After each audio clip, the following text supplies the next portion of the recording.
Assalamualaikum warahmatullahi wabarakatuh. Bismillahirrahmanirrahim. Alhamdulillah wa syukurillah. Thumma salatu wassalamu ala rasulillah Nabiyyina Muhammad ibn Abdillah wa ala alihi wa ashabihi wa mawalah. La hawla wa la quwwata illa billah, amma ba'd.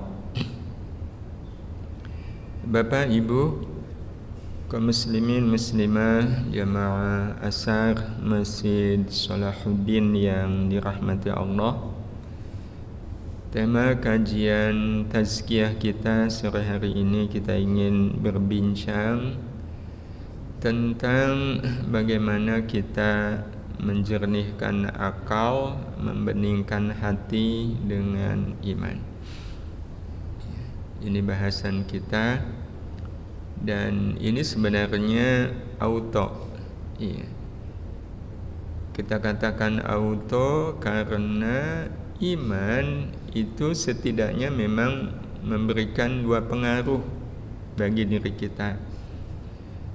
Pengaruh yang pertama adalah menjernihkan akal, dan yang kedua adalah membeningkan hati.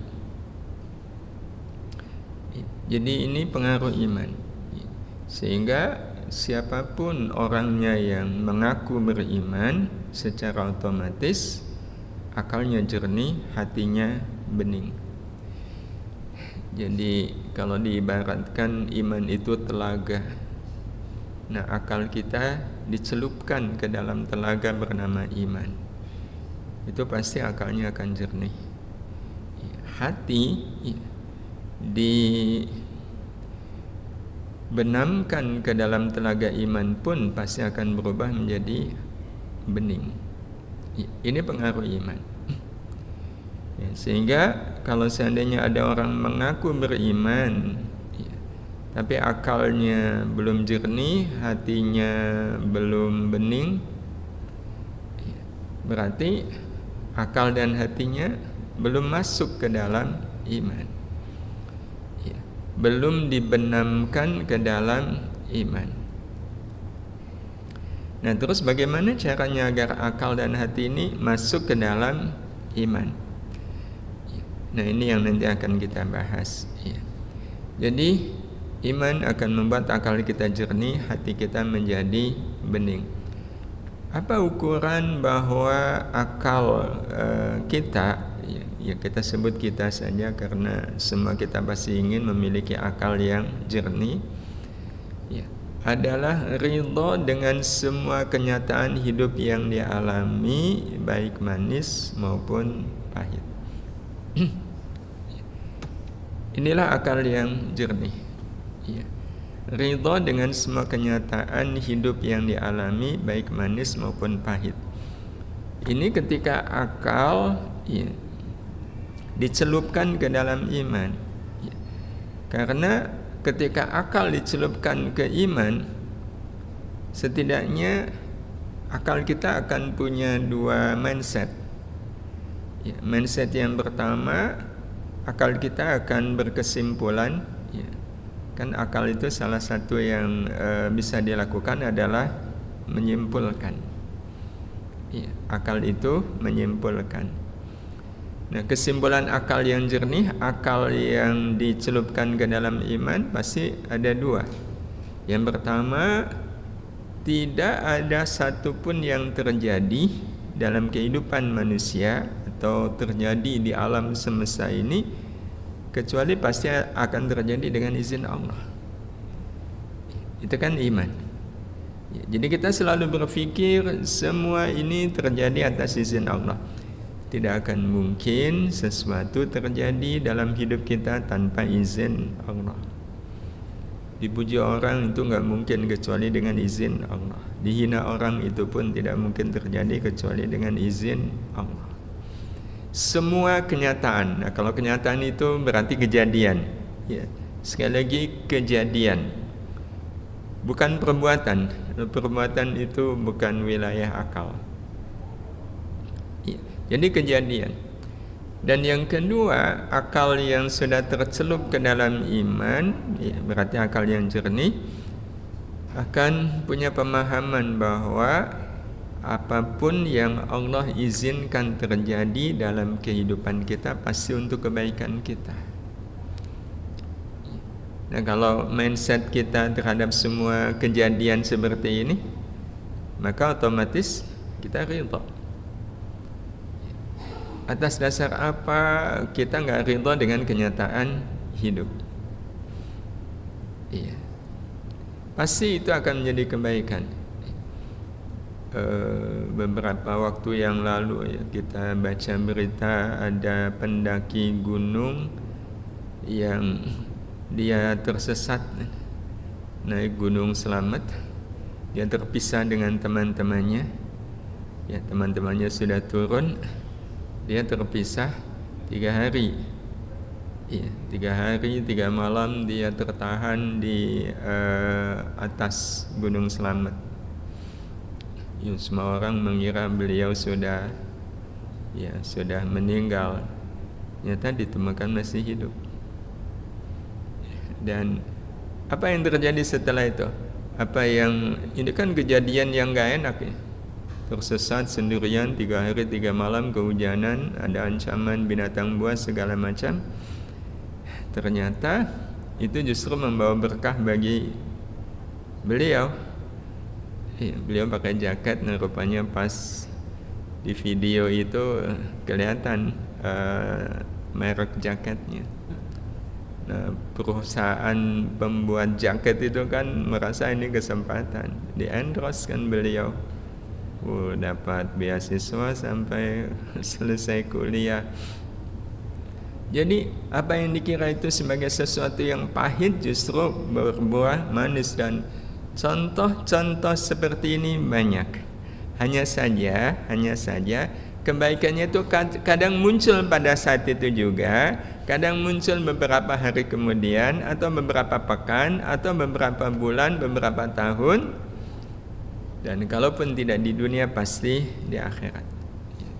Jadi Bapak Ibu yang dirahmati Allah, itulah iman. Itulah iman. Dan sebenarnya fitrahnya akal itu jernih. Ya, fitrahnya akal itu jernih. Jadi kalau bukan karena sebab ada yang mengubah akal, itu sebenarnya akal manusia itu memang fitrahnya jernih. Nah, iman itu semakin menjernihkan. Karena kalau orang betul-betul berpikir dengan akalnya, ya, kalau orang menyebut si akal sehat, ya, pasti apapun kenyataan dalam hidup ini, ya, kenyataan apapun dalam hidup ini tidak akan ada yang jadi masalah. Tidak akan ada yang menjadi masalah. Itu kalau kita betul-betul menggunakan pikiran kita ansih, ya, tanpa dipengaruhi oleh apapun. Semua yang ada dalam hidup kita, apapun kenyataannya itu nggak masalah. Walaupun mungkin awalnya kita menyebut masalah, tapi sebenarnya bukan masalah. Sebagai contoh yang pernah kita sampaikan, dihina itu masalah nggak Bapak Ibu? Awalnya kita mengatakan masalah kan. Nah, kita menyebut masalah ini sebenarnya sesuai dengan tabiat manusia, itu tergesa-gesa. Ya, jadi belum apa-apa udah menyimpulkan ya masalah lah dihina. Ya, jadi itu memang bawaannya manusia, tergesa-gesa. Ya, masalah dihina. Tapi begitu dikejar, ya, ditanya, kalaulah dihina itu masalah, nah pertanyaan berikutnya kan masalahnya apa? Ya. Kalaulah dihina itu masalah, kan pertanyaan berikutnya masalahnya apa? Itu kan membuat kita berpikir, kira-kira ketemunya apa Bapak Ibu? Kalaulah dihina itu kita anggap sebagai masalah, kalaulah masalah, masalahnya apa? Itu kalau kita betul-betul mikir, murni berpikir tanpa ada ada bias, ya, ada pengaruh-pengaruh yang lain, kita pasti akan mengatakan iya ya, dihina itu ya memang masalah. Tapi ternyata kalau dipikir-pikir apa masalahnya? Nggak ada. berarti dihina itu sebenarnya bukan masalah. Ya. Sehingga kalaupun ada orang yang tetap menganggap penghinaan itu masalah, itu masalahnya adalah karena dia mempermasalahkan. Nah, itu yang akhirnya masalah jadi masalah. Ya, karena kalau sudah dipermasalahkan, yang bukan masalah pun bisa jadi masalah. Ini iman, menjernihkan akal. Yang kedua, iman itu membeningkan hati. Nah, kalau hati itu urusannya dengan amal, yakni membuat kita ikhlas dengan semua amal baik yang dilakukan. Hanya berharap hanya untuk mendapat rahmat Allah. Itu orang kalau hatinya bening, dan hati itu pasti bening dengan iman. Ya, kenapa dengan iman? Karena ikhlas itu kan hanya mengharap balasan dari Allah Subhanahu wa taala. Dan kalau orang hatinya bening, Bapak Ibu yang dirahmati Allah, betul-betul akan merasa balasan dari Allah itu tidak hanya sekedar cukup, tapi lebih dari cukup. Sehingga orang yang hatinya bening, dia merasa nggak perlu balasan dari selain Allah. Ya, kita mungkin pernah menghitung kan perbandingan balasan dari manusia dengan balasan dari Allah. Bandingannya kan 1 berbanding tak terhingga. Jadi nilai balasan dari manusia itu 1, nilai balasan dari Allah tak terhingga. Nah, kalau 1 banding tak terhingga, berarti kalau kita sudah melakukan amal, kita akan mendapatkan balasan yang tak terhingga dari Allah. Ya, tak terhingga itu kan berarti nggak ada angkanya. Kalaulah kita menyebut angkanya 10 triliun saja, itu masih angka terlalu kecil. Jadi kalau kita beramal, kita dapat 10 triliun dari Allah, dari manusia cuma dapat 1. Nah, udah dapat 10 triliun kok masih mengharap 1, itu kan ya, tidak akan mungkin. Logika hati tidak akan mungkin nyampe ke situ. Jadi Bapak Ibu yang dirahmati Allah, ini orang yang betul-betul beriman, meyakini bahwa balasan dari Allah itu lebih dari cukup. Balasan dari manusia itu nggak ada apa-apanya. Manusia itu la syai'. Manusia itu nggak ada apa-apanya. Pujiannya nggak ada apa-apanya. Balasannya nggak ada apa-apanya bila dibanding dengan pujian dan balasan dari Allah. Itu hati orang yang beriman, yang Bapak Ibu yang dirahmati Allah, ketika akal manusia jernih, hati manusia bening, inilah yang akan menjadikan jiwa manusia itu mutmainnah. Jiwa manusia itu jiwa yang mutmainnah. Iya. Jiwa yang mutmainnah, jiwa yang tenang bersama Allah, damai bersama diri sendiri, dan bahagia bersama siapapun. Itu kriteria orang yang jiwanya mutmainnah. Dan itu Bapak Ibu yang dirahmati Allah diperoleh karena kita iman.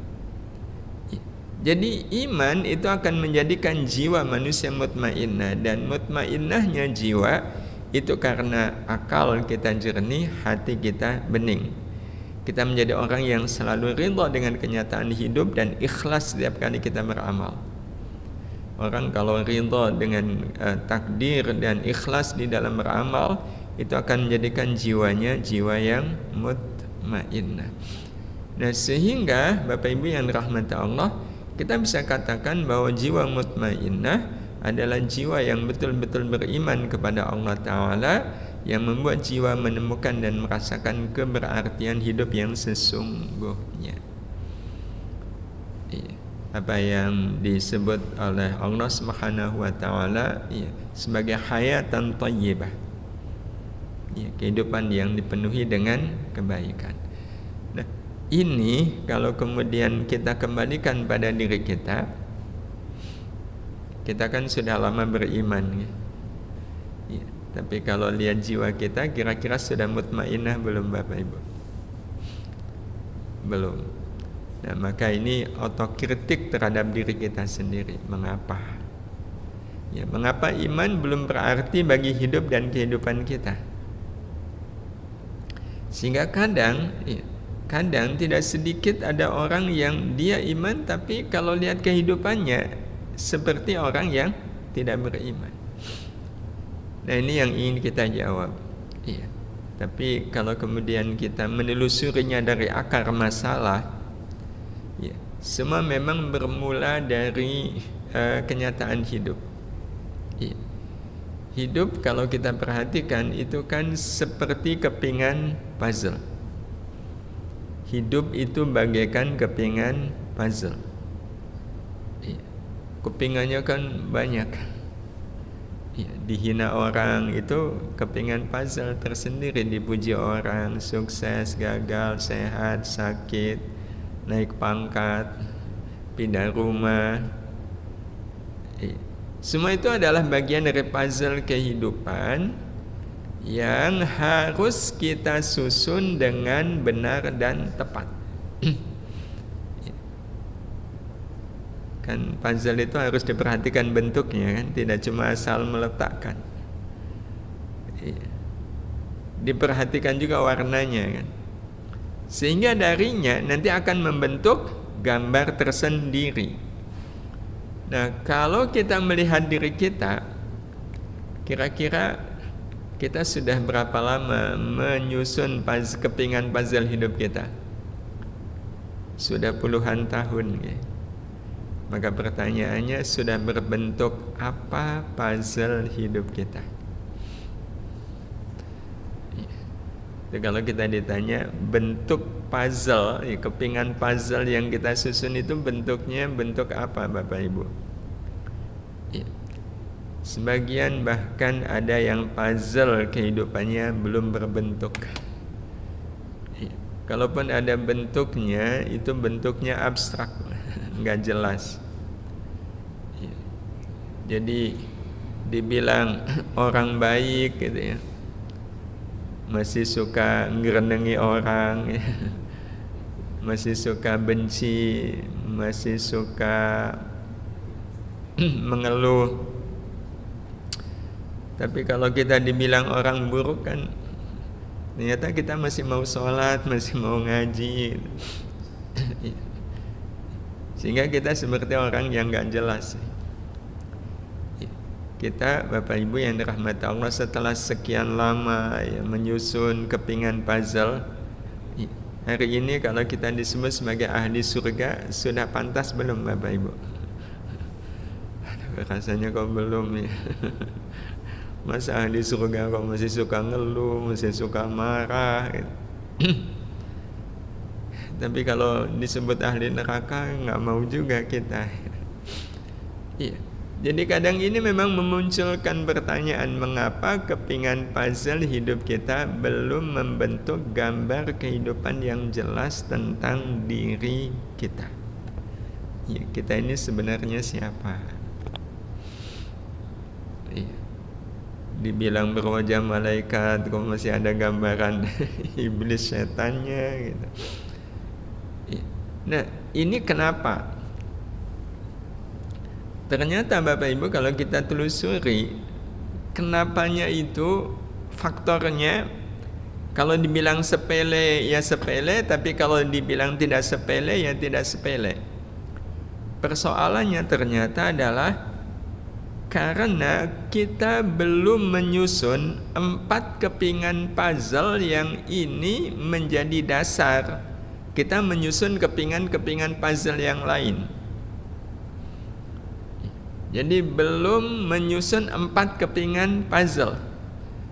4 kepingan puzzle itu kan jumlah yang sedikit. Tapi walaupun 4, ternyata tidak sedikit di antara kaum muslimin khususnya yang sudah puluhan tahun tapi belum tepat di dalam menyusun 4 kepingan puzzle ini, padahal sudah puluhan tahun. Apa 4 kepingan puzzle itu?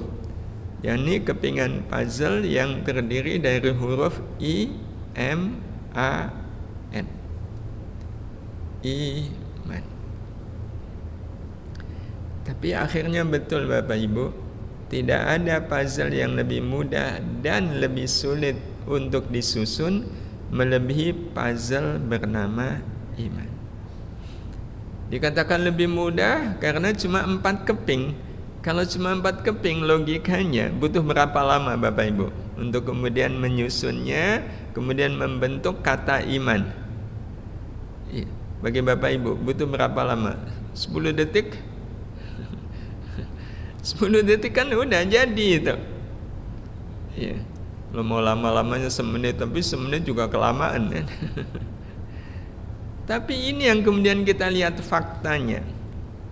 Betapa banyak yang sekali lagi sudah puluhan tahun ternyata belum menyusunnya secara tepat dan benar.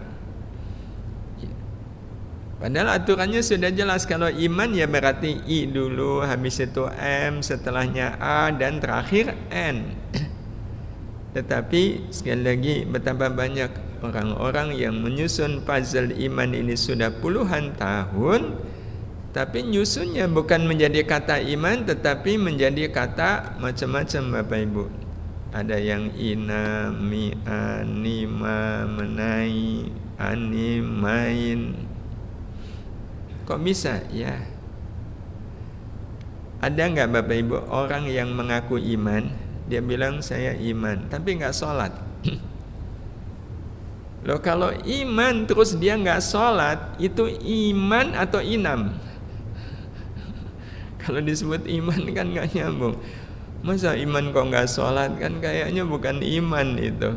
Ya bisa jadi inam, bisa jadi mi'an. Iman tapi kok nyolong, nggak tanggung-tanggung, nyolong sampai 1 triliun, bahkan ratusan triliun. Padahal ketika ditanya, loh Bapak iman nggak? Iman. Loh itu iman atau nima Pak? Yang jelas kan bukan iman. Iman tapi selingkuh, ada nggak? Ya Allah, iya. Soalnya kalau lihat namanya jelas nama orang beriman nih. Tapi kok selingkuh? Iya. Tapi kok zina? Ini iman atau menai, Pak? Kayaknya menai. Kan Allah menyebut zina, selingkuh itu sebagai al-fakhsya, perbuatan yang menjijikkan. Itu kan berarti bukan iman, dia menai tadi, jijik. Iman tapi senangnya nonton bola. Mela-melain nonton bola daripada sholat. Sampai sholatnya dikodok. Tanggung ini. Iya. Pertandingannya pagi gitu.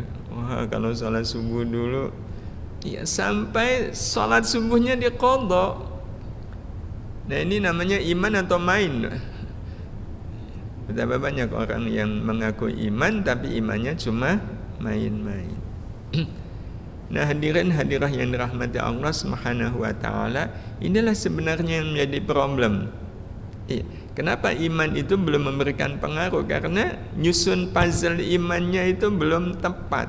Kalau nyusunnya tepat, I dulu, setelah itu M, A, dan akhirnya N, itu pasti akan memberikan pengaruh yang sangat luar biasa. Pengaruhnya tadi, akalnya jadi jernih, hatinya jadi bening. Jernihnya akal membuat kita ridha dengan semua takdir, beningnya hati akan membuat kita ikhlas di dalam melakukan amal. Ridha dengan takdir, ikhlas di dalam amal itu kan memang intinya hidup. Hidup ini mau apa lagi kalau tidak ridha dengan takdir, ikhlas dengan amal? Apa ada yang lain yang harus kita lakukan dalam hidup selain keduanya? Nggak ada. Nggak ada. Hidup ini isinya cuma 2, ridha dengan takdir, ikhlas di dalam amal baik. Ikhlas di dalam amal baik ya sama dengan ikhlas meninggalkan amal buruk. Hadirin hadirah yang dirahmati Allah Subhanahu wa taala, maka sekali lagi ini pertanyaan yang muncul pada diri kita, kenapa? Iman tapi kenyataannya bukan iman ya. Kenyataannya yang lain, inam, ya, anim, mi'an, ni'am. Jawabannya semua sangat tergantung pada keberartian iman terhadap kehidupan, amat sangat dipengaruhi oleh keberadaannya di dalam diri kita. Dipengaruhi oleh keberadaan, bukan keadaan. Ya, keberadaan dengan keadaan itu dua kata yang walaupun kata dasarnya sama, tapi artinya beda. Jadi dipengaruhi oleh keberadaan. Ya, maksudnya iman kita berada di mana? Di dalam akal, di dalam hati, atau di dalam jiwa? Ya. Sebenarnya kalau berdasar SOP, Allah Subhanahu wa taala sudah menyiapkan iman itu di dalam jiwa. Iya. Hati itu sebenarnya masih mungkin menjadi tempatnya iman. Cuma orang kalau imannya ada di hati, dia bisa turun imannya di akal. Ini yang nanti akan mempengaruhi ya, iman di dalam kehidupan kita. Jadi kalau kita gambarkan, ya, ini gambaran tentang iman yang berada di akalnya. Jadi kita kan punya kewajiban menyusun puzzle ya, yang kemudian membentuk tulisan iman. Nah ini bidang puzzle-nya. Kemudian kita letakkan puzzle I, M, A, dan N. Berarti kan kita sudah benar meletakkan iman, tapi kita meletakkannya di dalam akal. Kita sudah benar menyusun puzzle iman, tetapi kita meletakkannya di dalam akal. Kemudian kita bingkai. Nah, kalau posisi puzzle-nya seperti ini Bapak Ibu, kira-kira apa yang akan terjadi? Hidup ini kan tidak mungkin selamanya datar-datar saja. Hidup ini tidak akan mungkin selamanya damai-damai saja. Hidup ini penuh dengan ujian, penuh dengan cobaan. Nah, disinilah masalahnya. Ketika kemudian ada guncangan, ada problem, ada masalah, ya, itu kan ibaratnya bidang puzzle-nya, ya, papan puzzle-nya bergerak. Dan apa yang terjadi ketika papan puzzle-nya bergerak? Ini tulisan iman langsung berantakan kan? Ya. Tulisan imannya pasti akan berantakan, diguncang. Sehingga kemudian imannya berubah. Ada yang berubah jadi inam, mi'an, nima, menai, anim, main, atau yang lain. Ini orang kalau imannya ada di dalam akal. Orang beriman, kemudian dihina orang. Dihina itu kan kayak ada guncangan. Begitu dihina, kita saja sebagai orang yang beriman, apa yang kita lakukan Bapak Ibu? Balas. Balasnya kadang lebih pedih daripada penghinaan dia. Loh, kalau kita dihina kemudian membalas, itu gambaran iman atau inam? Yang jelas itu bukan gambaran iman kan? Ini resiko ketika iman ada di akal. Jadi ada guncangan sedikit saja, imannya itu bisa berubah. Imannya bisa berubah. Kalau di hati, nah ini iman kalau di hati. Jadi bidang puzzle-nya itu lebih sempit. Kemudian kita bingkai, sehingga ketika ada guncangan, apa yang terjadi? Imannya ini berubah. Tapi perubahannya masih bisa terbaca dengan bacaan iman. Dengan bacaan iman. Jadi masih kebaca. Jadi contoh orang seperti ini adalah orang yang lagi nonton bola semisalnya, tapi terus terdengar azan, dia sholat dulu. Bahwa dia sholat dulu itu menunjukkan iman nggak Bapak Ibu? Menunjukkan iman. Tapi sholatnya cepat banget. Sholatnya cepat banget. Lah kalau sholatnya cepat banget itu kan berarti kayak susunannya itu enggak sebagaimana semestinya. Iya sih dia mengutamakan sholat, tapi kok cepat begitu, habis itu juga nggak jamaah. Nah itu karena guncangan tadi ya, godaan nonton bola, atau dihina orang. Dihina orang, dia masih mengatakan, ya Allah, saya yakin penghinaan dia itu adalah kebaikan-Mu. Saya yakin ya Allah, saya tahu di balik penghinaan dia kepada saya ini saya tahu ya Allah ada kebaikan, tapi kok berat banget ya Allah dihina oleh dia gitu. Iya sih saya tahu ya Allah musibah itu kebaikanmu, tapi kenapa berat begini ya Allah? Iya. Jadi tetap merasa bahwa musibah itu kebaikan Allah, tapi kok terasanya berat. Nah, itu kan imannya sudah mulai berubah, tapi masih bisa dibaca iman. Nah, masalahnya kalau kemudian muncul lagi guncangan, ya, maka yang muncul apa? Yang muncul bisa jadi imannya berubah. Ya Allah, padahal saya sudah sudah berusaha untuk sabar ya Allah. Saya berusaha untuk memperbaiki diri saya, tapi kenapa musibah ini enggak Engkau ambil ya Allah? Iya, mana keadilanmu? Lah itu kan kalau sudah bertanya, mana keadilanmu? Nah itu iman atau mi'an? Berarti iman di hati itu juga belum ideal. Tapi kalau iman kita di jiwa, Bapak Ibu yang dirahmati Allah, seperti ini ya, bidang puzzle ya, jiwa kita letakkan tulisan iman ya, kemudian kita bingkai. Setelah kita bingkai, kita tutup pakai kaca bening. Kalau sudah seperti ini, kira-kira kalau ada guncangan, imannya berubah nggak Bapak Ibu? Nggak akan berubah. Inilah iman kalau sudah berada di dalam jiwa kita. Mau dihina, mau dicaci, mau difitnah, mau diapakan pun, iman gak berubah. Diancam sekalipun imannya tetap tidak berubah. Imannya betul-betul iman yang istiqamah. Innal ladzina qalu rabbuna Allahu tsumma istaqamu. Jadi betul-betul nggak berubah imannya. Jadi pejabat, ya, ada yang pengen nyuap gitu. Udahlah Pak, mohon ya, diterima ini ada 1 juta buat Bapak. Wah langsung tegas, nggak bisa. Ya udah Pak, saya tambahin nolnya, ya, tambahin 3. Jadi dari 1 juta ke 1 miliar. Itu kalau imannya di hati mungkin gak goyah? Oh mungkin. Oh 1 juta sebentar ya, tak pikir-pikir dulu. Wah apalagi kalau imannya di akal, jangankan 1 miliar, kan 1 juta aja udah. Iya.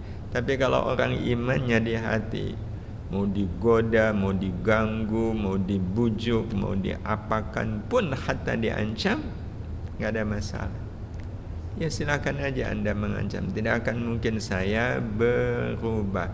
Jadi tidak akan tergoda oleh godaan, tidak akan tertakuti oleh segala macam bentuk ancaman.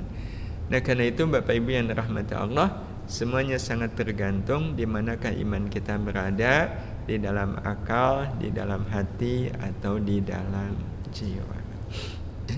Tentu kita semua ingin iman kita sepenuhnya ada di dalam jiwa. Karena ini memang tugas kita. Ini memang tugas kita. Karena besok, ini sebagai penutup, besok pada saatnya kita meninggal itu kan sebenarnya proses berpisahnya raga dengan jiwa. Saat ini jiwa kita ada di dalam raga kita.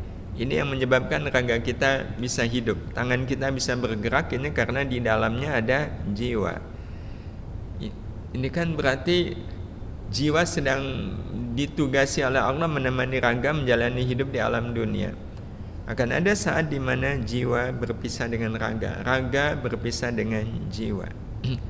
Nah, pada saat jiwa berpisah dengan raga, yang mati apanya kita Bapak Ibu? Raga. Jiwa kita tetap hidup. Nah, kemana jiwa kita setelah berpisah dengan raga? Kembali ke akhirat. Maka bayangkan Bapak Ibu yang dirahmati Allah Subhanahu wa taala, kalau pada saat meninggal iman belum ada di dalam jiwa, imannya masih di akal. Berarti sama aja dengan pulang ke akhirat tanpa membawa iman. Kan katanya kita pengen mati membawa iman. Nah kalau pengen mati membawa iman, logikanya iman harus ada di dalam jiwa. Sebenarnya iman di dalam hati itu sudah cukup untuk membuat ketika orang mati imannya tetap ke bawah. Cuma masalahnya kalau orang imannya ada di hati, itu bisa mungkin pindah ke akal. Seperti gambaran yang tadi kita sampaikan. Jadi nggak aman kalau iman itu baru di hati. Nah, yang paling aman adalah iman berada di dalam jiwa. Bagaimana caranya agar iman sepenuhnya ada di dalam jiwa? Mudah-mudahan ini yang akan menjadi bahasan kita insya Allah di pertemuan yang akan datang. Terima kasih Bapak Ibu. Ada tanggapan? Alhamdulillah, ini wajahnya sudah wajah imannya di jiwa semua ini. Dan iman yang sudah ada di dalam jiwa itu akan menjadikan jiwa mutmain. Dan ya Allah wa iyyakum, kita akhiri subhanakallahumma bihamdika asyhadu an la ilaha illa anta astaghfiruka wa atubu ilaik. Assalamualaikum warahmatullahi wabarakatuh.